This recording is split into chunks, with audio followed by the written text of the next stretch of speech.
Okay, we're getting into lesson 6 of unit 5. This is proving triangles congruent. Of course, we do that with proofs. So it looks like we have a transversal here with HG, the line of HG being congruent to the line of WK, and we have HR.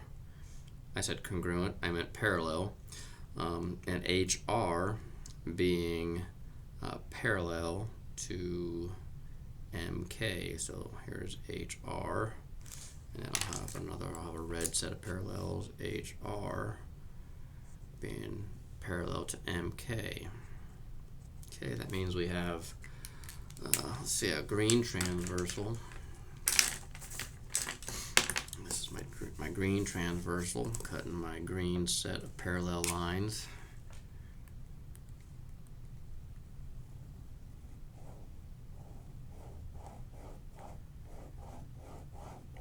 And recognizing that it's also a red transversal. So this is my set of corresponding angles, or not corresponding, I don't want to use that term. That's my set of related angles for that transversal. And then I have a set of related angles for my red transversal as well. Here and here as well.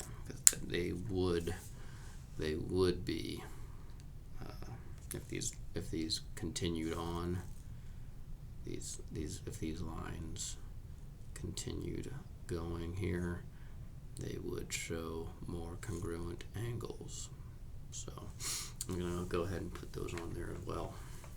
Okay, so that's everything there.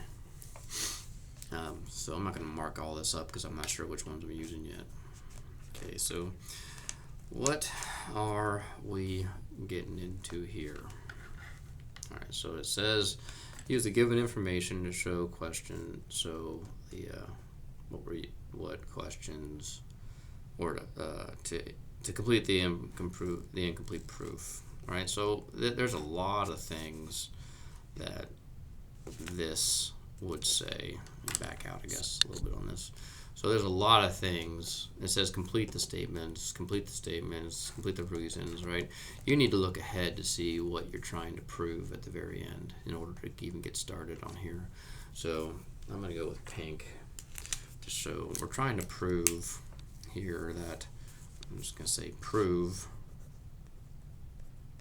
that triangle HYR is congruent to triangle KTM.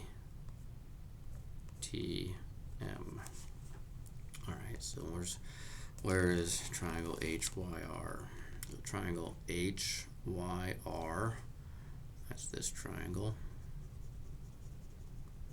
is congruent to triangle KTM. It's congruent to this triangle. This is what we're trying to prove. Okay, well, we need to figure out a side and an angle on a side. So we already know a side, right here and right here. Oh, never mind, that's not a side, that's a parallel mark. Let me move that over so we don't confuse that with a side like I almost did. This is a parallel mark, not a side mark. Those are parallel marks, not a side mark. Oh wait, no, that's not. That's an HR mark. That is also congruent. So that can be both parallel and they are congruent. So I'll go ahead and mark them as congruent too. Okay, so that's convenient to know. Well, the first thing I'm going to say is that this angle, I'm going to say angle HYR, angle HYR is congruent to angle MTK. MTK, because alternate exterior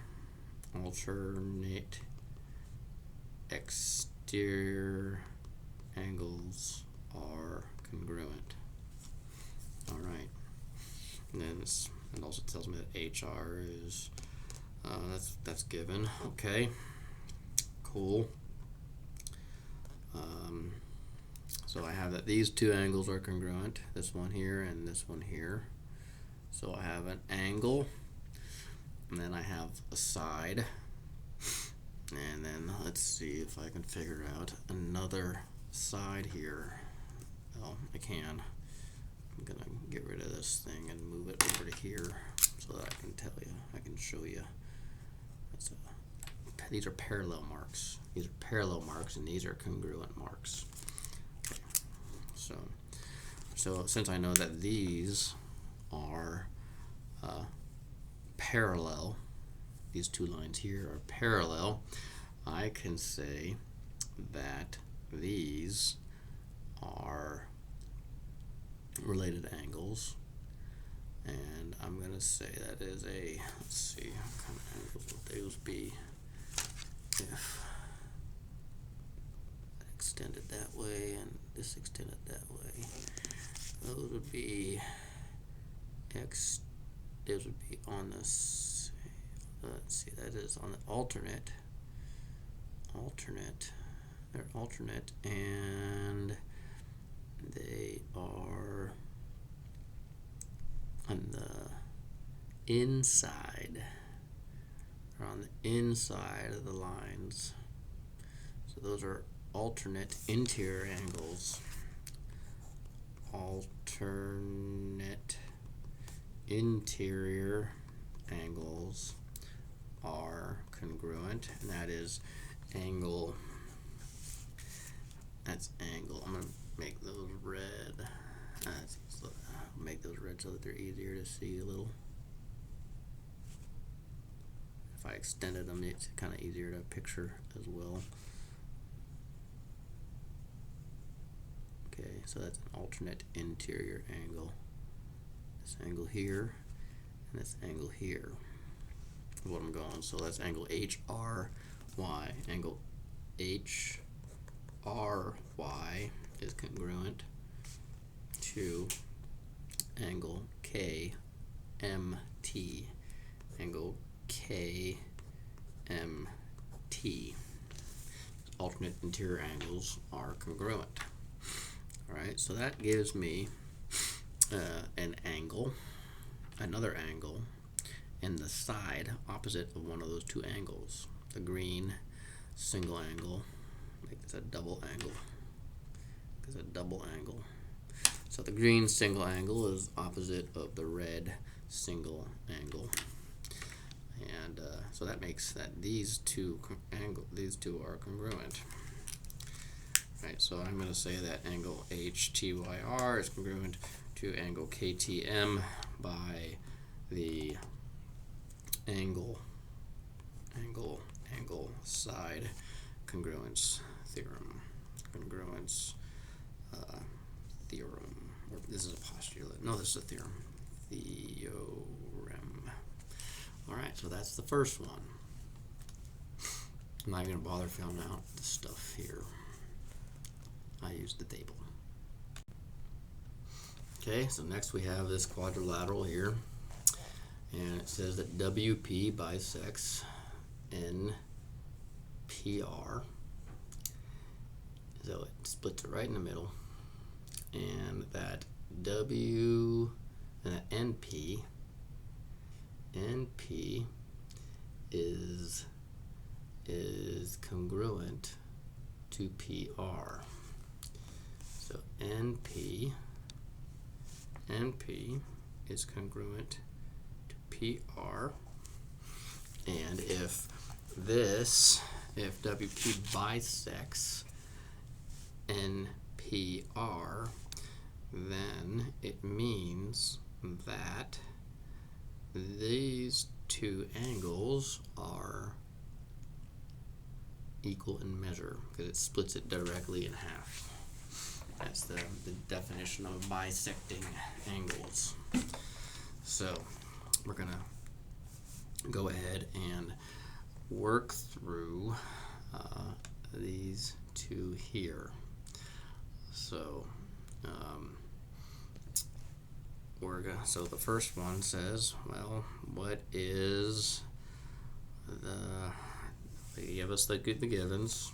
Okay, so what's the first one? Well, I'm gonna go ahead and write down what I deduced with this one here. I'm gonna say that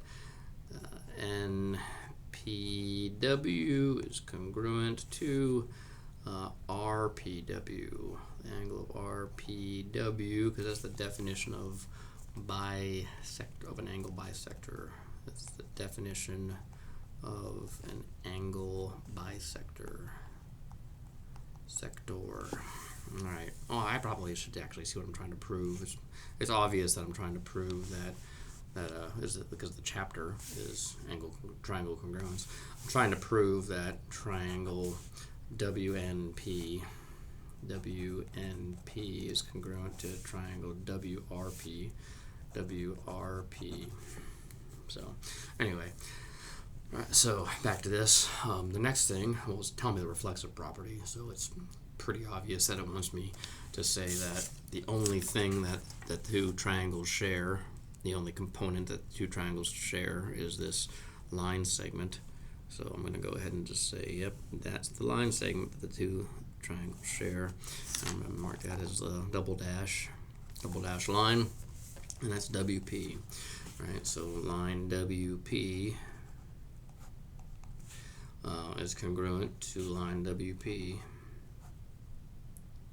That should be there. I'll make this as triple dash line so that it is not untrue.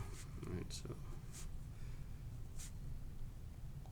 just help with convention here. Okay, and that's the reflexive property here. WP. That's the definition of that's the reflexive property of congruence. If you want to be more better, that's the reflective property of congruence. Right. So I guess this was different. So let's put this in the order that they said. Triangle. This was triangle PRW. So PRW is congruent to PN triangle PNW because of we have a side, an angle, and then the common side, right? So side, angle, side. So this is side, angle, side congruence postulate. So there you go. I filled out this. So I'm just going to say C table. All right, that's pretty quick and easy. Man, do I love proofs. So there you go. Hope that helps.